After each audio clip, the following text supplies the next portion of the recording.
There's something about gathering in the glow of a fire. Shadows dance, the night holds its breath, and stories come alive. These tales aren't just told, they are shared, passed from one voice to another, shifting and growing with every retelling. Around the campfire, the ordinary turns mysterious, and the mysterious feels close enough to touch. So settle in, the fire's crackling, and the stories are waiting. Welcome to If These Trees Could Talk.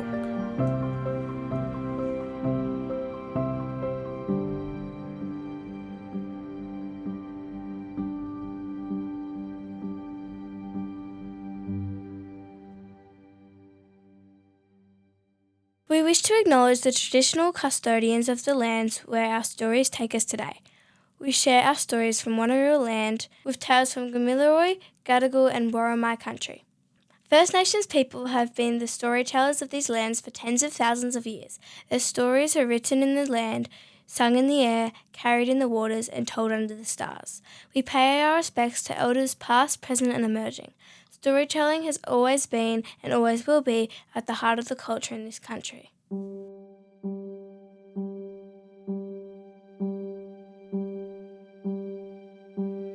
The living are scarier than the not living, in my thing. I'm actually a little frightened. I think it's sort of like a ghost that's trying to stop people from making the same mistakes he did when he died.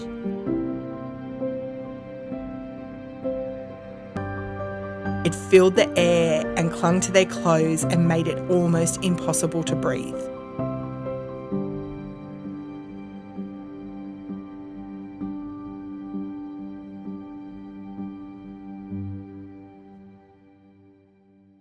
I did my homework.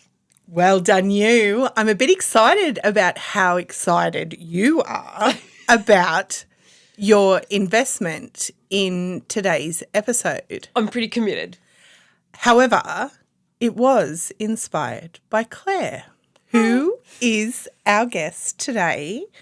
Megan mentioned that her family was telling ghost stories around the campfire, and it makes me question often, currently, who even are you?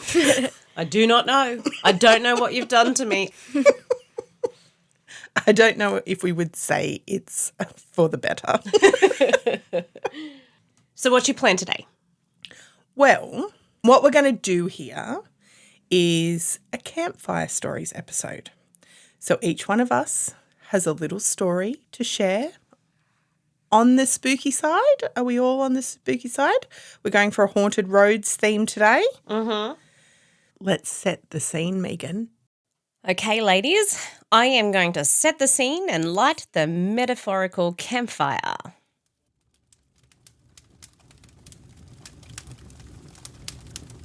What I wanted to ask Claire before we start is, what do you love about ghost stories?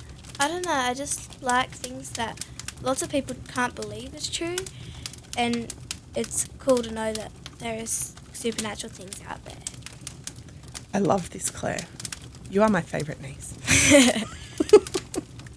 What about you, Megan? I just do it because you tell me. Well, I did a bit of AI Googling about why campfire stories are important in our culture, because you would be hard-pressed to find someone in this country who hadn't sat around a campfire and shared some sort of spooky or mysterious story. With a torch under their mouth. A torch under their chin. I don't mind the torch under the chin because I can generally push my double chin back and it makes me look a lot better, like I've had a facelift. So AI tells me that the reason that campfire stories are important to our culture is 1, atmosphere, the flicker of firelight, the hush of the bush or night air, and the circle of people leaning in creates a sense of intimacy and suspense. The second factor is connection. that stories around the campfire are less about performance and more about belonging, because everybody is part of that shared moment where they're telling, listening or reacting to what's being spoken about. The other is oral tradition. They're carried voice to voice, often passed on, and with each retelling they are reshaped and made more personal, and the story changes a little bit each time, and that is part of the magic and, of course, how legends are created. And the last one is mystery and imagination, and this is the part that I am 100% here for, with shadows and crackling wood, and the unseen just beyond the firelight really sparks curiosity and atmosphere and that sense of scariness that you carry in your body. And a good campfire story leaves space for everybody listening to use their imaginations, and it does all the work, because often our imaginations can make things a lot more terrifying than what they actually are. So, oh no, it says emotion too. Whether it's wonder, fear, laughter or nostalgia, a campfire story works best when it makes people feel something together. I really thought AI did a good job on that. Yeah. Well done, chat. So this is going to be the first in a series. It won't be like a every second week thing, but just every now and then we're going to throw a Campfire Stories episode in. And the reason I wanted to do this is because every time we do a story about something that's a bit spooky or mysterious, people send us messages. The Min Min Lights episode, we know 3 people in our lives who have seen the Min Min Lights themselves. What? We do. Do we? We do. Who? I don't have their permission to say their names. Okay, that's cool. And I was having a conversation, knowing this episode was coming up, around the table with some friends the other night, and somebody just said, I saw a ghost once at Q Station. And I was like, no, stop! And I turned on my voice memos and sent you a little audio recording because we can relate to Q Station fear. And it was the best 2 voice recordings I have ever received in my life. They were so funny. I think he was gone for scary. The funny part was that the first half of the first message was about you explaining to me how reputable and sensible this man was while you were cackling your head off the whole time. It was so good. You're on Dale. Yeah. You are telling the campfire story next time. Yeah, so what I would love is and it doesn't have to be related to an episode, but if listeners have a story that they would like to share and we will read it on the podcast, they can be anonymous if they want to. If they don't want to, we'll say your name. Just make sure you let us know that that's okay. But if you guys want to have a crack at a little creative writing session where you put your experience down, or maybe it's a legend from your local area or something that you know a lot about, we would love to hear from you. Can we take the lapel and actually sit around the campfire while we tell these stories? Yeah, let's do that. Okay, so we've talked about putting some crackling in this episode, but next time it's going to be real? Yeah, let's do that. Let's do that. We are going to tell other people's ghost stories sitting around a campfire. So we need you guys. Well, it doesn't have to be ghosty. It can be anything. A strange camping experience.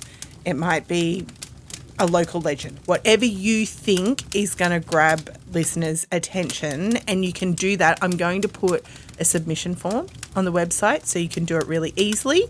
You will be able to find that at ifthesetreescouldtalk.com.au, or you can just directly email us at ifthesetreescouldtalk.podcast@gmail.com, but just pop in the subject line that it's Campfire Stories, because otherwise I might think that you're someone trying to sell us a domain name, and there's a lot of those.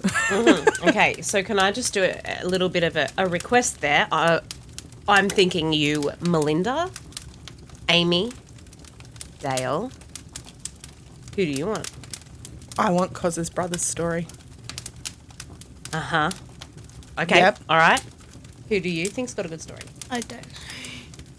Ask your friends at school, Claire. They might Mr. write Short. He'll be listening to this episode. Yeah, he inspired this episode because he taught me about Lemon Tree Passage a bit. He started telling our class a little bit about Lemon Tree Passage, just saying the ghost there. We didn't actually go too far into the subject, but yeah.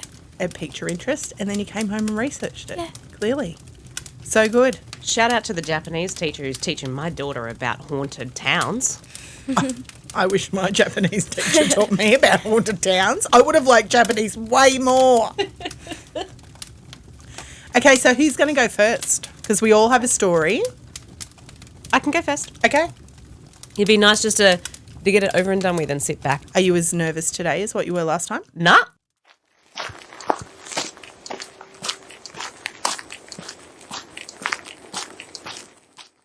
I'm going to tell you about the street with no name. This is a short street that is completely blocked off in Glebe.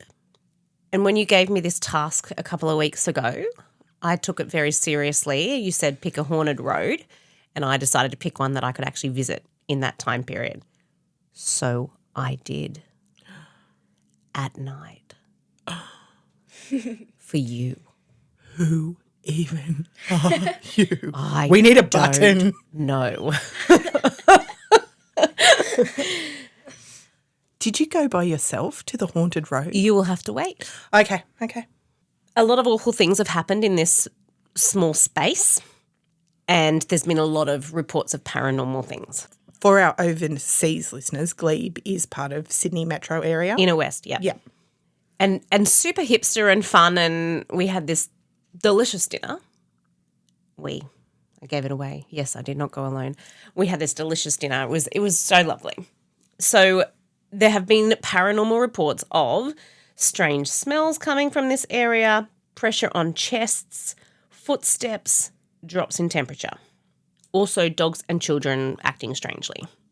When I first started researching this, there's a lot of information on the internet about the awful stuff that's happened in real life, and knowing that I was going to be sitting here with my daughter, I didn't want to go into all that detail. But the detail is available if you are specifically interested in what's happened to the people in this story, but we're going to talk fun ghosty stuff. You can send me the links and I will put it in the show notes Great. for those stories, because I also had to adapt one because I knew Claire would be in the room, mostly because it's a truck driver's account and there was a lot of F words. Right. I think there might be a couple of small swear words, so sorry about that. I'll just rip her headphones out when that happens. That'd be great. Hang on. I've got a button. Great. Okay, well, we'll use the button today. Okay. Shannon, go get I actually didn't say it, Mum. Claire didn't hear it. I didn't say it. I just pressed the button. Okay. But here are the facts. You've got to know a little bit, but I'm not going into detail, but it's out there. In 1968, Simon Brooke, a 3-year-old boy, was found nearby. There was a suspect of the murder, and get this, the suspect had already been sent to prison for a different offence. Against a young person or? Yeah, lots. Awful history. Right. Ararat prison, Aha! which, Shannon, you spoke about, episode 13, J Ward, if you're interested in that. Yep. But that remains unsolved. 1968, Simon Brooke, 3-year-old. 1976, Gary Bachmeyer, 12-year-old boy. And then a little bit later, in 1977, Wayne Nixon, also 12, was found in exactly the same location. These two 12-year-old boys, brutally murdered. All by that same guy, or they don't know? This is different. This person was convicted. He was 17. His name was Mark Gregory. He was charged 2 life sentences, got out after 8 years. So there is a podcast called Loose Units. There's a double episode on this because they talk as much as you, and they had to break it into 2 episodes. If you want to find out more, that's run by a retired police officer from Sydney, so he actually did a lot of detail on that and thinks that he's got a bit of conspiracy about why this person would be let out of prison after 8 years. Okay, so I'm subscribing to this right now. Okay, you'll enjoy it. You'll Yeah. enjoy it. It's a retired police officer and his son. And in 1999, Reginald Maven, aged 65, a homeless person, was murdered in the grandstand nearby, and that's still unsolved as well, as were a lot of homeless murders over a period of time in the late 90s. Okay, so they are proven stories where I can find information that actually all happened, but there's also some other spoken about events, and one was perhaps in the 80s, Australia's first satanic killing. Oh. I had to Google that, right? So satanic is connected with the word Satan. Yes, yeah. The worship of Satan. And a satanic killing is a murder perceived or alleged to be motivated by belief in occult ideologies or figures, particularly Satan, often involving specific rituals, sacrifices, or symbolic acts intended to gain spiritual power or appease a deity. Mm. And then, when I was Googling this, guess what came up? What? Rackman, because that was one of the theories. Because he was tied to a cross. Yes, Yeah. they did look into a local satanic cult. Yeah. I wonder if it was the same one. Well, look, who knows? Who knows? All that's unsolved too, isn't it? Yeah. Yeah. There's also a story, but not a lot of proof, about a man called Jock in 1966. He was trying to save a possum from the railway, yeah. and he was struck by a train and he died there as well. Oh. So I did a lot of research on this. Most people have visited the place during the day. Mm-hmm. There's some drone footage out there, and I've got a quote from it. I sure as shit wouldn't be here at night. Sorry. Good beeping, Claire. Well done. I was so involved in the story, I forgot I was supposed to beep it. I forgot you were here. Well done, Claire. You're an excellent producer. Can I ask a question? Yes. Do we know why the street doesn't have a name? Well, I actually think it does. When I zoomed in to show Scott when I got home where we were, it looked like it did have a name. Okay. Yeah. But it's just well known as the street with no name. Yes, and there are 2 massive gates and fences to blocking it off. And when you're looking on YouTube, you've got like a 10-year period and it can look very different at the time. Sometimes it's open, sometimes there's signs on there. I've got a little treat for you. I'm so excited about this. You need to ignore the poor quality of my audio. I did not take my lapel microphone, but I did take my friends Kate and Tim to the street with no name. There was a minute there where Kate and I sort of stepped back and Tim went out on his own with my phone. He's so brave. He is so brave. They are both very, very brave and wonderfully supportive friends. So I'm just going to set the scene for you first. We've walked up to these double gates. To the left of this space is the tram sheds, which is function space now. And to the right is the train track where that man died saving a possum. Mm-hmm. And then just over the train track, there is Jubilee Park and the stadium. Yep.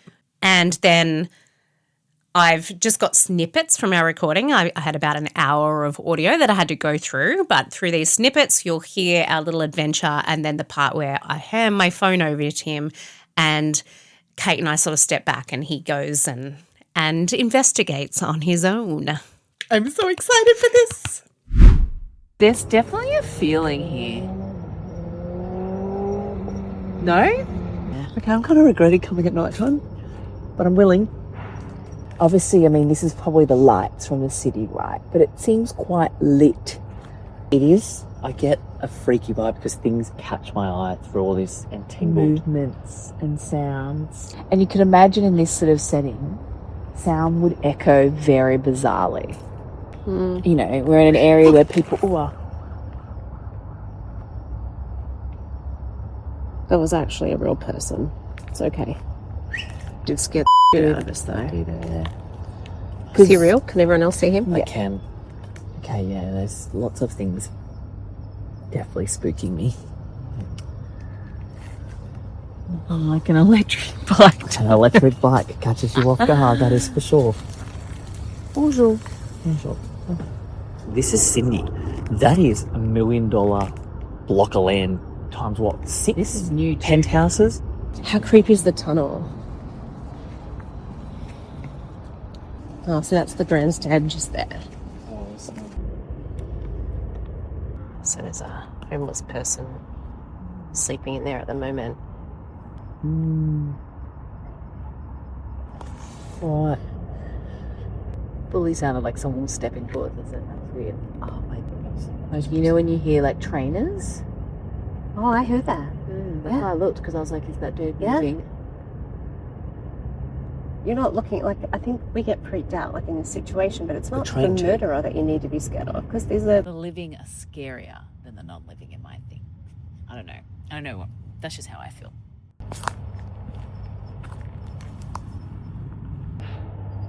Definitely hearing something.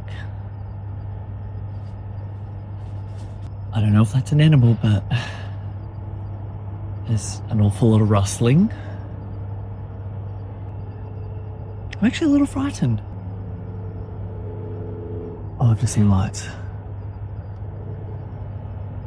What's interesting is each time I actually take a few steps forward, that running sound sounds like it's like getting closer to me. I'm definitely getting a shiver down my spine right now. The curious part of me just wants to know how far does this street go? Like, as far as I can see really tall trees, and it kind of feels like I'm actually in the forest. If that is a spirit, I'm just not going to invade your space, leaving you in peace. Kind of too scared to turn my back to this environment. It's overwhelming. I'm just gonna... Whoop, that's a bat. Okay. Alright. I'm brakes. So the noises you heard, do you think it could be the possum? Yeah, now that I've seen that kangaroo thing, 100% it could have been that, just leaping around. Scared, but he was here. He was. Just wasn't to our near you. left. He was here the whole time. Yeah, we just started hearing him walk, and he only felt safe, obviously, when it was. Oh a bit no, mine quiet. sounded like running through the bushes. Like, Look at him just chilling out over there, waiting for a tram. That possum ain't scared. He really doesn't care. It's almost like he's the ticket master. Such a busy place, really. Like, but none of these people know or think or... Not too busy looking at their phones to notice everything around them. Well, that is the street with no name. So many things. First of all, I would like to acknowledge the fact that Tim spoke to a ghost. Like, he was just like, if you're here, I'm showing you respect. Like, real ghost hunters don't do that shit. There was actually a little bit more to Tim's experience. However, I pressed record. I thought I pressed record, but I think I was actually pressing stop. You know when you look through your phones later, you've just got all these videos of your feet? Me at Q Station? Okay. So we're actually going to have a little conversation with Tim in person. Can we call him Ghost Hunter person. Tim? We can have a conversation with Ghost Hunter Tim. We're going to give him a call and he's going to tell us about his experience. But before we do, there are a few things you need to know. Okay. They didn't know about the experiences that people had in this area before they stepped into this area. But Tim's experiences align very much with the experiences that have been reported. I can hear in his voice how scared he is. He's the most articulate scared person I have ever heard in my life. You want to have a chat with him? Yep. All right, let's ring him. Ring Timmy Slilly.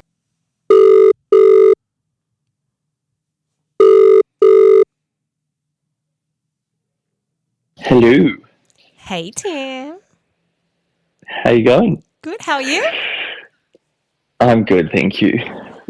So I'm just on the podcast with Shannon. Hi. Hi, Shannon. I have some bad news for you. Okay.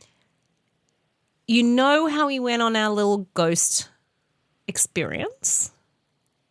Ghost hunting. And I was recording everything that you said. Oh, you didn't record it. I recorded a lot of it, but there was the section where you came back afterwards where I think I might have hit stop instead of go. And I've got a nice short recording of my feet. Oh, well, they're lovely, aren't they?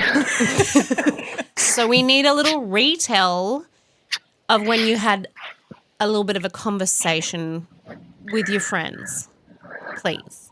Oh, yes, my friends. I feel like they were around, but they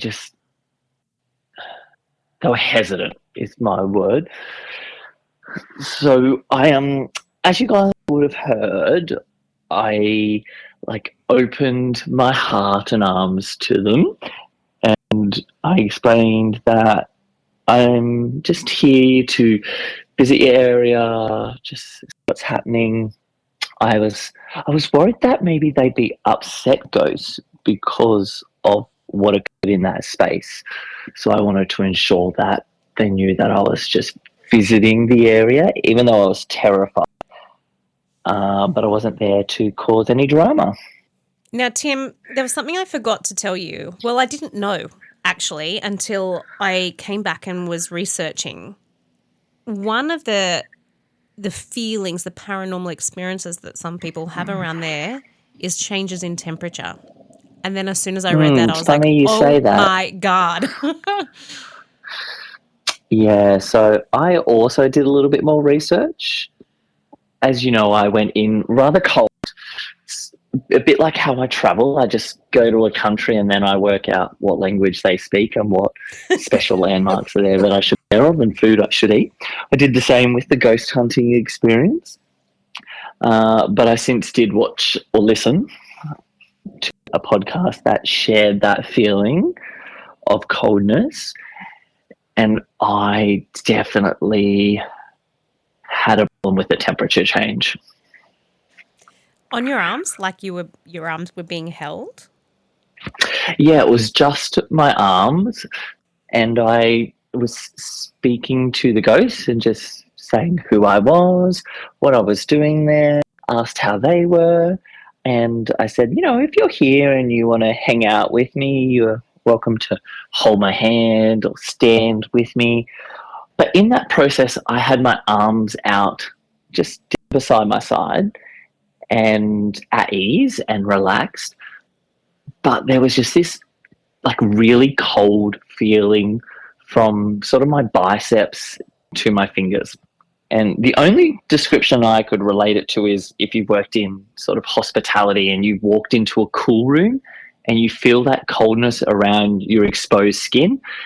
You don't really cold under your shirt or whatever, but it's just when you're walking through that cold room, you feel that cold air against your arms. It was exactly the same feeling, except I wasn't walking and I wasn't in a cool room. I was just standing in the middle of the path with my arms out, and it was only my arms that were cold, not my neck, not my face, not my legs. Crazy. I think they hugged him. I definitely think that they were connecting with me. Mm-hmm. Does this happen at the same time as the footsteps? Well, I really don't know, actually.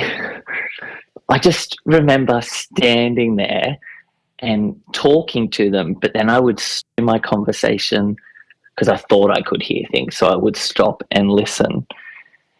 And that's when I could every now and then faintly hear those footsteps. But that was really towards the end of my time in that spot. It was when I was getting ready to rejoin my friends. I could just hear those, I wouldn't say footsteps, but it was just when you just hear seeds or berries or rocks and you just hear them lightly crunch under boot. But not like a possum. No, the possum could have been in the bushes. That sounded like it was running at me. I'm sorry I lost the recording, Tim, but you did a great job of retelling. Thanks, Tim. You have a lovely long weekend. All right, you too, guys. Bye. Bye, Tim. I have extreme FOMO for missing out on this little excursion. I bet you do. I felt like you were there with me. You and the little boys and the man who was saving the possum. I feel like we might need to start a ghost hunting group. Kate and Tim can come. Okay, I might not need to do that, actually. Well, how about me and Tim just go and do it? I do need to apologise to Kate's partner, Ash. Kate is known to have dreams where she wakes up and there are people in her room and yeah, she gets very scared and she makes him wake up and make sure there's no one around. And I don't think this is going to help. So sorry, Ash. And that is the street with no name. Over to you, Claire.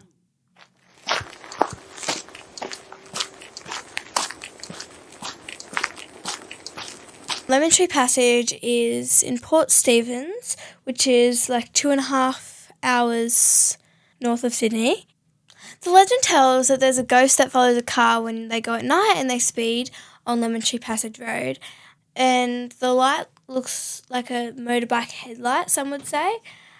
So before I explain too much about it, we went to Lemon Tree Passage yesterday to get a feel for it and see what everything was. I did more homework, Shannon. And we went to a cafe called Lemon Tree's Kitchen, and we actually got some audio recordings from the locals of their experiences. Wow, you guys have gone above and beyond for this episode. So yeah, I don't believe, and I've never had an experience, but I have heard from reputable sources they've had experiences along that road over the years. So yeah, enough that I wouldn't argue with them because they wouldn't just be lying to scare me. That's one, and then we have another one. Daughter plays professional soccer and we're coming home from training late one night and she's into it all, so she was always looking, and we saw this big light in the back rear vision mirror, and as we were driving it seemed to keep coming towards us. There was no other cars, and then all of a sudden it was just on us, and so she was saying it's the ghost that's, and I'm like, it is not, don't be so ridiculous, it's not, it's just a car. But it was coming too fast, and you could, the way it kind of would disappear, then it'd be there again. And then as we were getting too near where they supposedly had the crash, I didn't know that, but where you said those barriers are, the glove box, the glove box was locked with the key, and it just popped open into her lap as we were driving. So then we were a real freak. And that was about 10 years ago, and she still tells all her friends all the time about when they find out where we lit. Wow. Look at you. I can never say this word, investigative journalism. Claire, the next Hedley Thomas. That's my girl. Yep. Love it, Claire. Well done. So do they know who the ghost is? I did some research on it. There's multiple possibilities, but then I couldn't find any details about the person, not even their name, the people. When I tried searching it up, there was like nothing to do with who they were. One that was a 20-year-old that died in 2007, but he also had a passenger who was with him. He survived the crash, but then went to hospital for it and then died shortly after. And then there was a bike rider who died in the 1980s who there was like no information on other than that. So yeah, it's kind of hard to... Yeah, ghost stories are hard to confirm. It is quite difficult. I had the same experience this week, which I'm going to tell you about in a minute. But I had heard about it being a motorbike rider. We also, when we were at the cafe, they gave us a little more information about it, which we've got another audio recording. Were you driving? I was driving. Were you speeding? No. Oh, no. Not because where it is, you're nearly into, aren't you, the start to slow Where down. it happened, it's as you head out, it's the first bend as you go around the right, but he was coming back into town now. Going into the bush. Yeah. So no. And how old was your daughter-in-law at the time? My daughter, she was about 16. Because they face that there's a target for teenagers, right? Is that I true? don't know. No. Don't know anything about that. That's what I heard. Because it's never been a teenager thing. Only when the story got popular. I think because a lot of the teenagers are the ones that getting Try their to- cars at try a to- speed to try yeah. and get them to Yeah. But the it's show. only heard, like, people that have experienced it are locals that live here, Yeah. not just... Okay. That's No, what it well, was. yeah. Not just the... Yeah, it was weird because I had locked the one box, so it was a bit like, Wow. I had that just open. That is crazy. So, but yeah. But it definitely, the light, when it would show, it was like big and bright, and you're kind of thinking, where could that be? So we've driven past before and looked around to see what that light could be coming from if it wasn't foot, and there's not houses or anything around there that it could be The a only light house, like that. The only house closest is Thorpe. Port, And which we it's- know, and there's not a light like that. And it kind of seems to be on the right when you're coming into town. Like it's not to the left side of the road. It actually looks, it's coming that way. Are you aware of what we all know where it happened? Do you have a fair idea on where it happened? No, Lemon Tree Pass goes like 50. The road goes for 15 That's the whole kilometres, thing. but As you head out, in a you're still in the 50 zone. No, No, past just as you that, get past the down. golf course. and then you go around the fen to the right, and you'll see those real tense wires that they have now instead of the The barrier. barriers. Yeah. Yes. So yes. around there. That's Okay. why they could do it, because people were trying to spur it on. And that's why the sign up there says, speeding. It's all because of this story. Wow. And you'll see there's like the access roads, isn't it? Not Because you've got to speed 100 through. Yeah, the whole way. Yeah. Everything's gone. She's done that research. She did know. Yeah. Yeah. There you go. And can we also, like, for the listeners, say that this man is holding a knife as he tells his story? There's also a movie about it, but it's so inaccurate, pretty much. From what I've heard, Yeah. the movie doesn't. It's like they've taken a lot of creative license with the legend of it. They've completely changed it. Yeah. And the movie doesn't have a very high rating as well. It's like 3.9 out of 10. Yeah. And Mum watched it for me since it was MA 15 plus. I did so much homework. And that was the worst thing I've ever had to do in my life. I hated it. And I don't think it had anything to do with the quality of the film. It's just I love a good rom-com, and that, no. There was one kiss, actually. Thought that it was going somewhere else, but no. I haven't heard much good about it. That's why I haven't watched it, because normally something like this I would devour, because I used to live in Port Stephens and I spent a lot of time at Lemon Tree Passage and had some friends who lived there. So, So the movie didn't follow. Yeah. But also I feel Follow like that the story main at all. reason Mum didn't like it is because she doesn't like horror. It was disgustingly scary. So would you still sort of recommend it for people who love horror? Yeah, give it a go. And they would be more equipped to give a review on it. Yeah. But in terms of the true life story, they've obviously just heard this urban legend, and it was just completely Inaccurate. fictional and terrifying and ugh. Claire, do you believe that the haunting of Lemon Tree Passage is real? Yes, I do believe that. But I also don't think the ghost is purposely trying to scare people. I think it's sort of like a ghost that's trying to stop people from making the same mistakes he did when he died. Yeah, I think you might be right on the money there, Claire. I had heard a similar thing that would support Claire's theory that it was an accident that involved speeding, and the legend that I had heard was that when people speed on that road, it's like he's chasing them, trying to slow them down.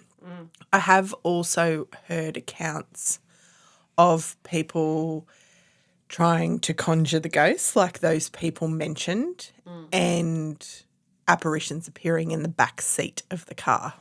A great place to go, and I don't know if it's appropriate for Claire to dive into Reddit threads, but for haunted stories and personal accounts, it's a really great place to go to find where people share these types of stories or things that they've told, because sometimes it can be hard to find first-hand accounts of legends because they turn into campfire stories, and each time someone tells them, they get a little bit added or a bit taken away. So it's hard to get back to the crux. That's why last week's story about Caroline Collitz was so amazing to me, because I was able to find so much history about the person who was the ghost. So I finally get to tell a story about the Pilliga, the one place that Scott won't take me camping. So because it's haunted roads, we're talking about the Newell Highway, which is the main highway that runs between Narrabri and Coonabarabran and cuts through the Pilliga forest. It's a vast wilderness covering more than 5,000 square kilometres. It's so large that it can be seen from space. Ooh. By day, it seems endless but manageable. By night, it transforms into something altogether different. Hardened truck drivers speak openly about their fear of the place and experience of headlights catching creatures moving against the trees and darting across the road. Many refuse to stop on this stretch after dark, and some won't drive it at all. The locals have grown up knowing that you just don't venture into the Pilliga after dark. In these small towns, almost everyone knows of someone who did and didn't come back, and they consider it a public service to let other people know. It's a scary place. We stayed at Narrabri, and the man's property who we stayed on had his own little experience of things that he found in the Pilliga forest, but his story is not part of my story today. The Pilliga is a place of stories, and the local Indigenous people have long held that this land is cursed, a place where spirits linger and the laws of the ordinary don't always apply.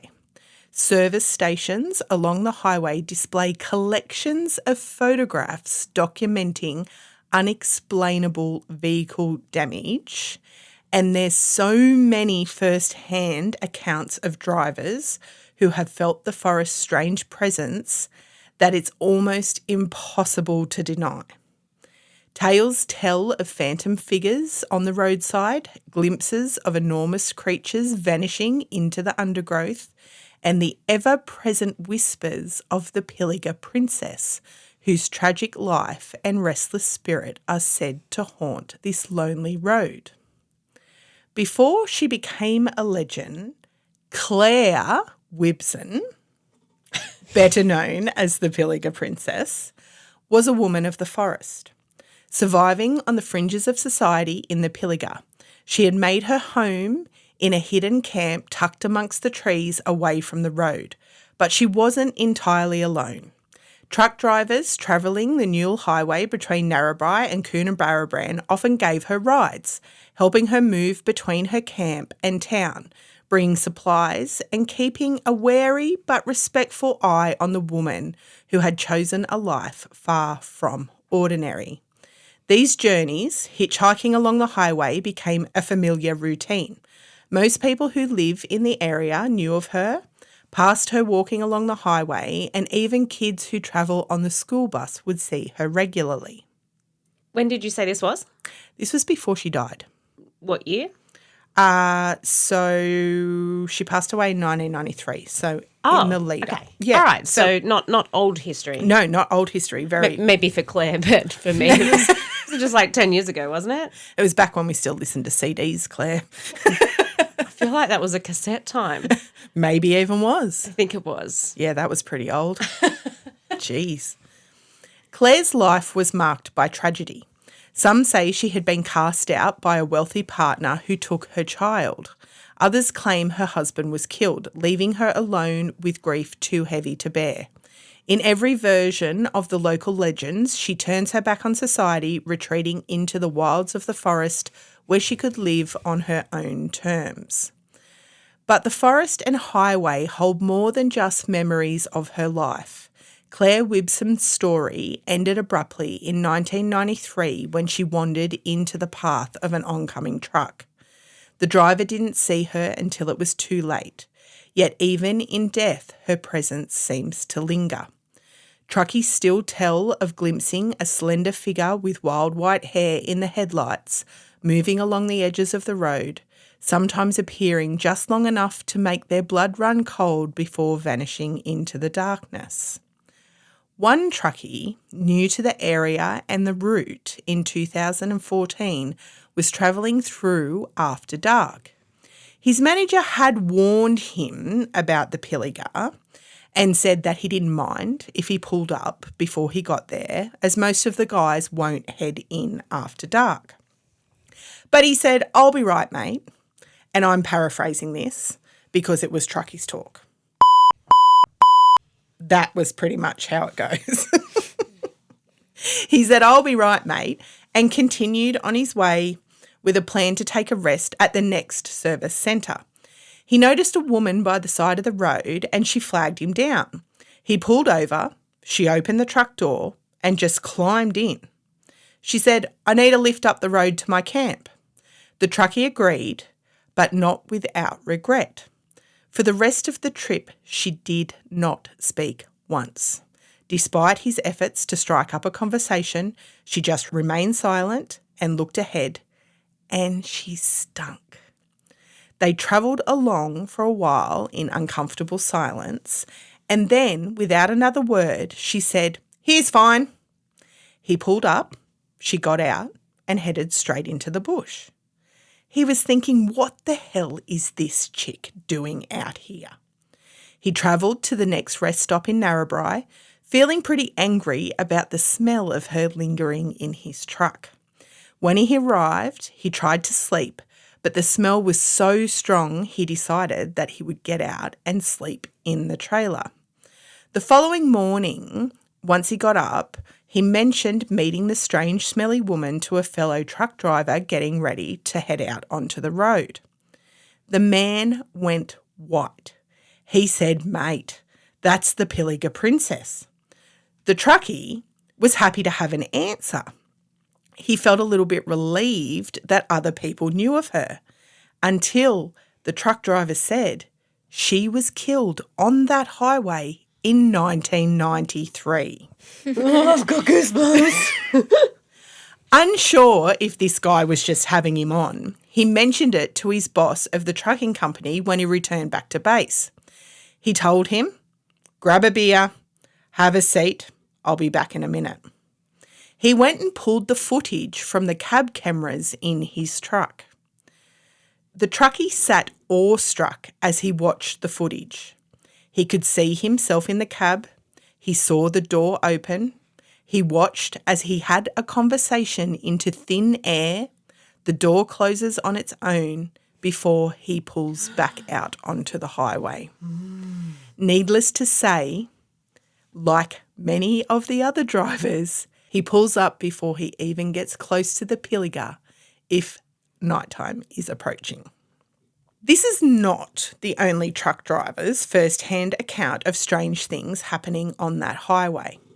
It's incredible to listen to these big, gruff men speak about these experiences when you can hear the fear in their voices. Some locals say that the Pilliga Princess's husband was a truck driver, and after his death she took to travelling the highway in the hopes of finding him. It seems that in death she is still searching.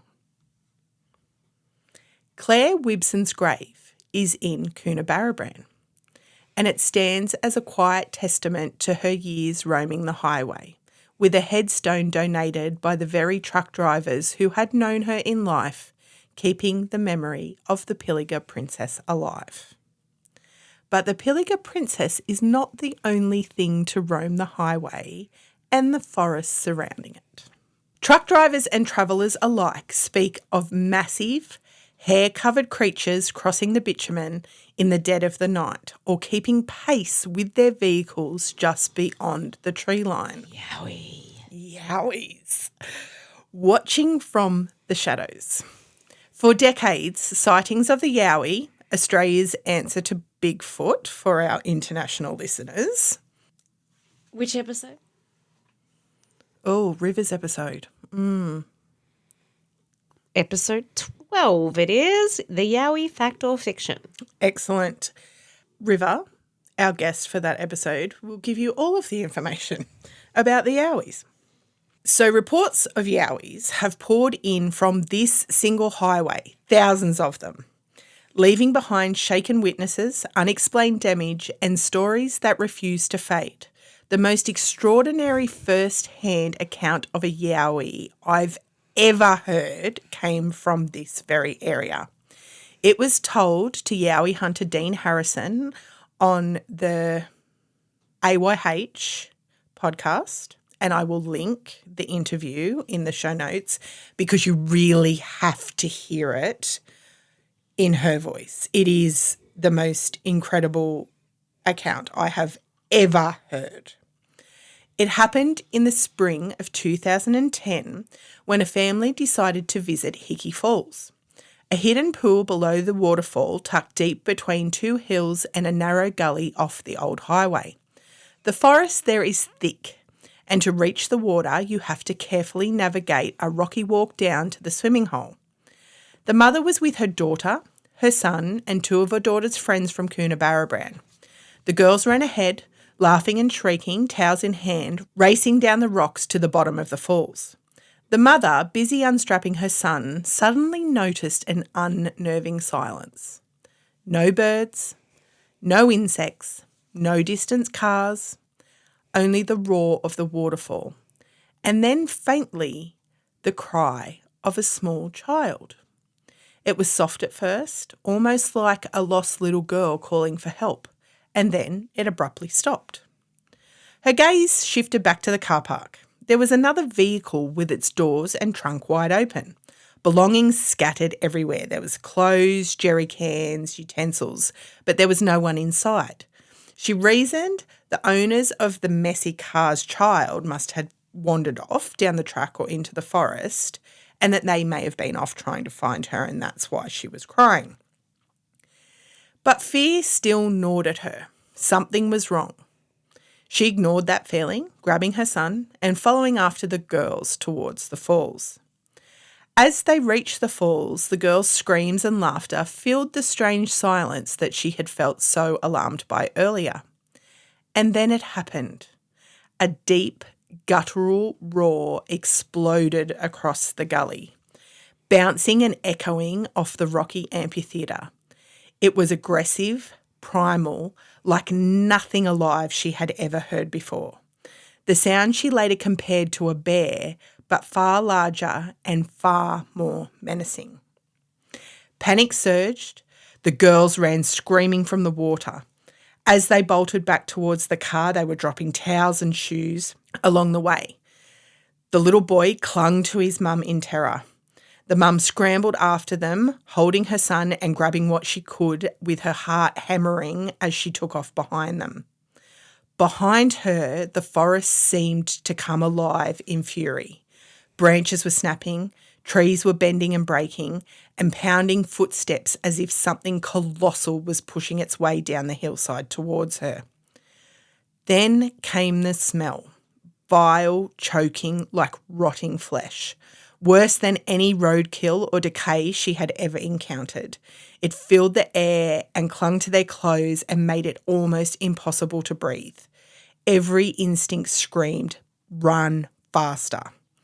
Finally, they reached the car. She screamed at the girls to get in. She tossed her son in the back seat, grabbed the doors, threw them closed, threw the scattered belongings into the car and slid behind the wheel.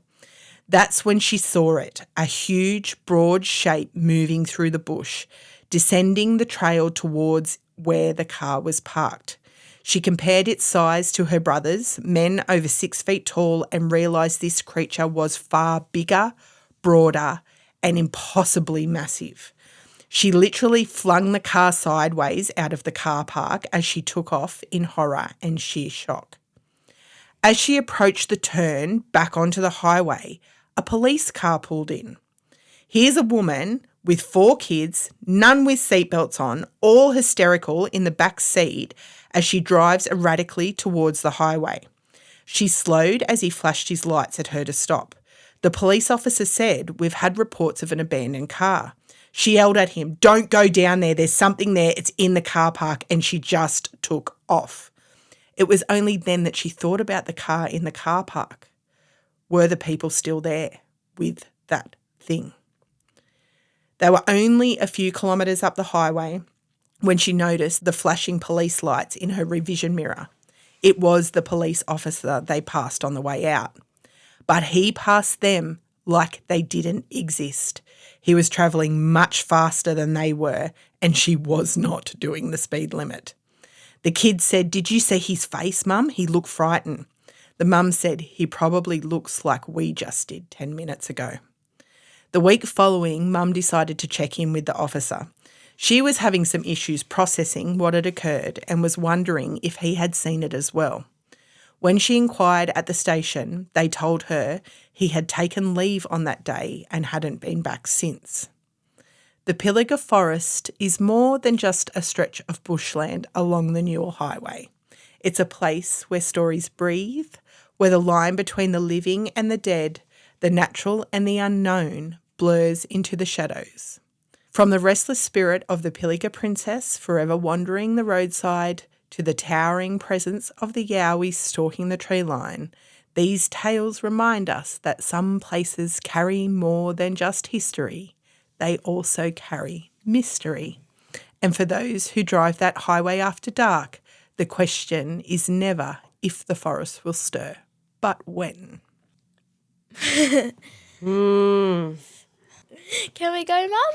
Absolutely not.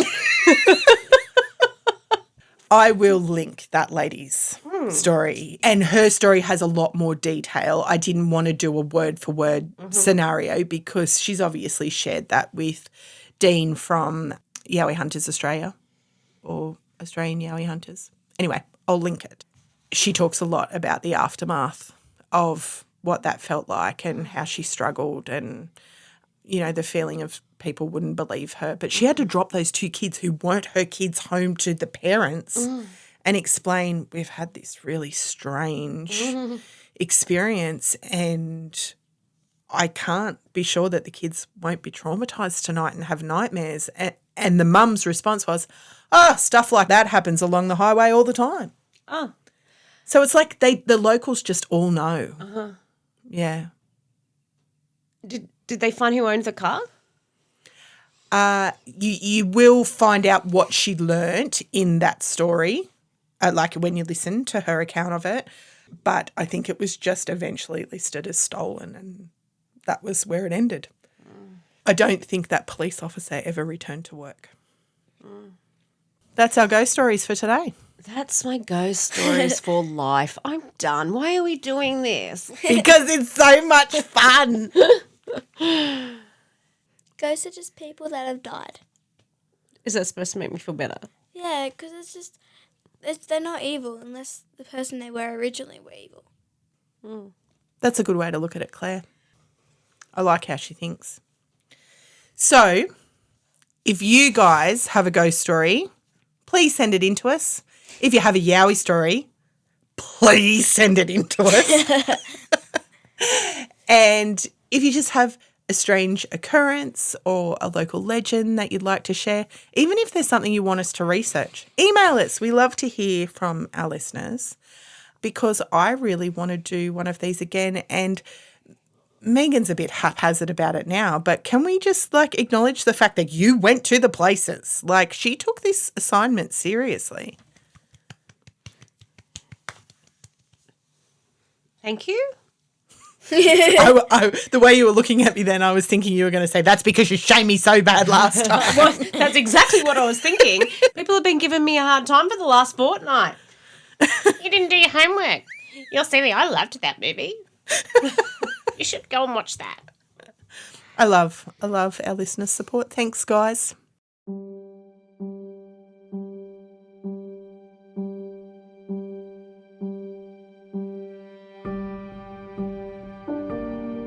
Thank you for joining us for today's episode of If These Trees Could Talk. If you would like to access more about the places or information included in today's topic, please visit our website ifthesetreescouldtalk.com.au. If you would like to follow us on our adventures, check us out on Facebook or Insta. Our creative writer is Shannon Walters and our podcast is produced at Bellevue Studio in the Hunter Valley with audio production by Megan Anderson. We love to hear your feedback, so please rate and review, and if you would like to hear more, please subscribe. We look forward to you joining us for our next adventure.